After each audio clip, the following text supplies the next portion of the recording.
تو پھر سارے بول کے کہتے ہیں اب جو طوفان آئے گا وہ سخت ہی آئے گا، اس لیے کہ گھٹن جتنی زیادہ ہوتی ہے پھر فضل بھی اتنا۔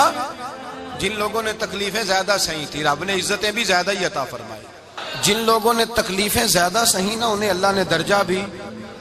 حضرت بلال حبشی نے بڑی تکلیف سہی، مارا کرتا تھا امیہ، بڑا مارتے تھے، اتنا مارتے تھے کہ موٹے، آپ نے کبھی دیکھے ہیں دیہاتوں میں موٹے موٹے پائے ہوتے تھے چار پائیوں کے، موٹے موٹے بان کی چار پائیاں اور بڑی چار پائیاں کافر بچھا کے بیٹھ جاتے اور حضرت بلال حبشی کے پیر ان کے نیچے رکھ دیتے، ہاتھ ان کے نیچے رکھ دیتے، آگ لوہا گرم کر کے اس کے اوپر ننگے بدن لٹا دیتے۔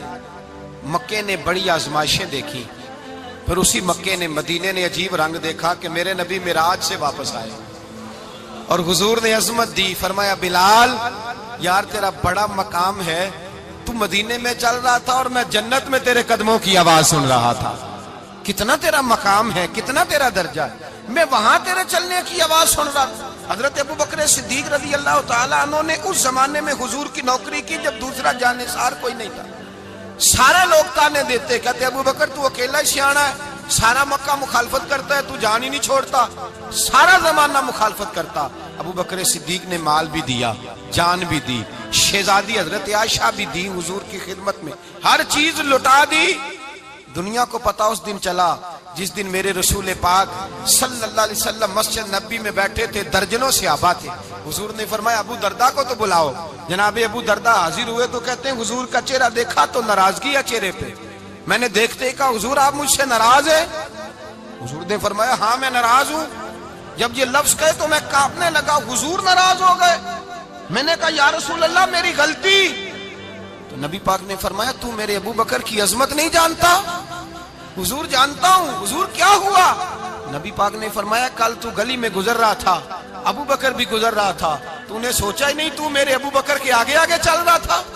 یہ خیال ہی نہیں آیا تجھے پتا نہیں کہ جس نے میرے ساتھ نیکی کی میں نے بدلہ چکا دیا ہے، ابو بکر کا بازو تھام کے اللہ کی بارگاہ میں لے جاؤں گا، میرا رب بھی اسے بدلے عطا فرمائے گا۔ یہ عظمت، یہ شان، یہ بلندی اور رفعت مشکلات سے گزرنے کے بعد ملی۔ میرے نبی پاک صلی اللہ تعالی علیہ وسلم کے ساتھ مولا کائنات شیر خدا حضرت علی نے 9 سال کی عمر سے وفات شروع کی اور تا دم آخری حضرت علی نے وفا کی مصطفیٰ سے، کٹھن مراحل سے گزرے، کٹھن مراحل سے۔ حضرت علی کہتے ہیں میں ہر جنگ میں ہر جہاد میں ساتھ تھا، پر جس دن مکے اور مدینے سے آنے والوں کو حضور بھائی بھائی بنا رہے تھے، مہاجر اور انصار کو بھائی بھائی بنا رہے تھے، فرماتے ہیں میں تنہا کھڑا تھا، کوئی کسی کا بھائی بن گیا، کوئی کسی کا بھائی بن گیا، میں اکیلا کھڑا تھا اور میں سوچ رہا تھا کہ یار میں کدھر جاؤں۔ کہتے ہیں میں اس حد تک آیا کہ میرے آنسو بہنے لگے، لیکن میری مشکلات کو آسانی تب ملی جب مدینے کے چاند دھیرے سے اٹھے، میرے قریب آئے، میرا بازو تھاما اور فرمایا علی باقی سارے بھائی بھائی بن گئے ہیں، انت اخی فی الدنیا والآخرہ، تو میرا بھائی ہے، دنیا میں بھی میرا بھائی ہے، قیامت کے دن بھی میرا بھائی ہے۔ حضور نے اعزاز دیا اور غدیر خم کے موقع پر حضرت علی کا بازو تھام کے کھڑا کر کے حضور نے فرمایا من کنت مولا ہوں فہذا علی مولا، فرمایا جس کا میں مولا ہوں اس کے علی بھی مولا ہے۔ محبوب پاک سید عالم صلی اللہ علیہ وسلم نے جن لوگوں نے مشکلات برداشت کی پھر ان کو اعزاز ملا، ان کو درجے ملے، ان کے لیے جو آسانی۔ حضرت عثمان غنی نے صحابہ میں سب سے زیادہ مظلومیت کاٹی، سب سے زیادہ مظلومیت، 40 دن پانی بند رہا، کھانا بند رہا، تکلیف اور آزمائش کا وقت ہوا۔ امام جلال الدین سیوطی رحمت اللہ تعالیٰ علیہ الحاویل الفتاوی میں لکھتے ہیں، کہتے ہیں جب حضرت عثمان غنی پر کھانا اور پانی بند تھا، ایک شام حضرت عبداللہ بن سلام ملنے گئے، اس شام، اس صبح جس شام حضرت سیدنا عثمان غنی شہید ہوئے، جناب عبداللہ ابن سلام کہنے لگے عثمان تیرا کیا حال ہے، کس پوزیشن میں ہے؟ تو کہتے ہیں جناب عثمان غنی کہنے لگے عبداللہ آج میں بڑا سکھ میں ہوں۔ کہا 40 دن بیت گئے، کھانا نہیں آیا، پانی نہیں آیا، تو آج کیوں سکھی ہو؟ فرمانے لگے آج مدینے کی سامنے والی گلی میں نے مصطفیٰ کا دیدار کیا ہے، اور نبی پاک صلی اللہ علیہ وسلم نے فرمایا عثمان اگر تو کہے تو تیرے لیے پانی کا بندوبست کر دیا جائے، تیری مشکل آسان ہو جائے، اور اگر تو کہے تو تیرے لیے وہ آسانی کی جائے کہ آج تو میرے پاس آ کے روزہ افطار کر لے۔ تو حضرت عثمان غنی کہنے لگے میں نے مصطفیٰ سے عرض کیا حضور مجھے یہاں کا سوکھ نہیں چاہیے، مجھے وہ آسانی چاہیے جو آپ کے پاس افطار سے ملے گی۔ فرمانے لگے آج میں رخصت ہو جاؤں گا، افطار رسول اللہ کے پاس کروں گا۔ حضرت عبداللہ ابن سلام فرماتے ہیں پھر اس شام حضرت عثمان شہید ہو گئے۔ لوگ کہنے لگے عثمان شہید ہو گئے، اور میں کہنے لگا نہیں، انہوں نے جا کے نبی پاک کے دسترخوان پہ روزہ افطار کر لیا ہے، روزہ افطار۔ بھائی پھر بعد میں جو آسانی ملی ان لوگوں، جو ان لوگوں کو درجات نصیب ہوئی، کٹھن۔ حضرت عبداللہ مزنی حضور کے غلام تھے، قبیلہ مزن کے رہنے والے، والد فوت ہو گئے، چچا نے پالا تھا، اسلام قبول کر لیا، چچا اسلام کا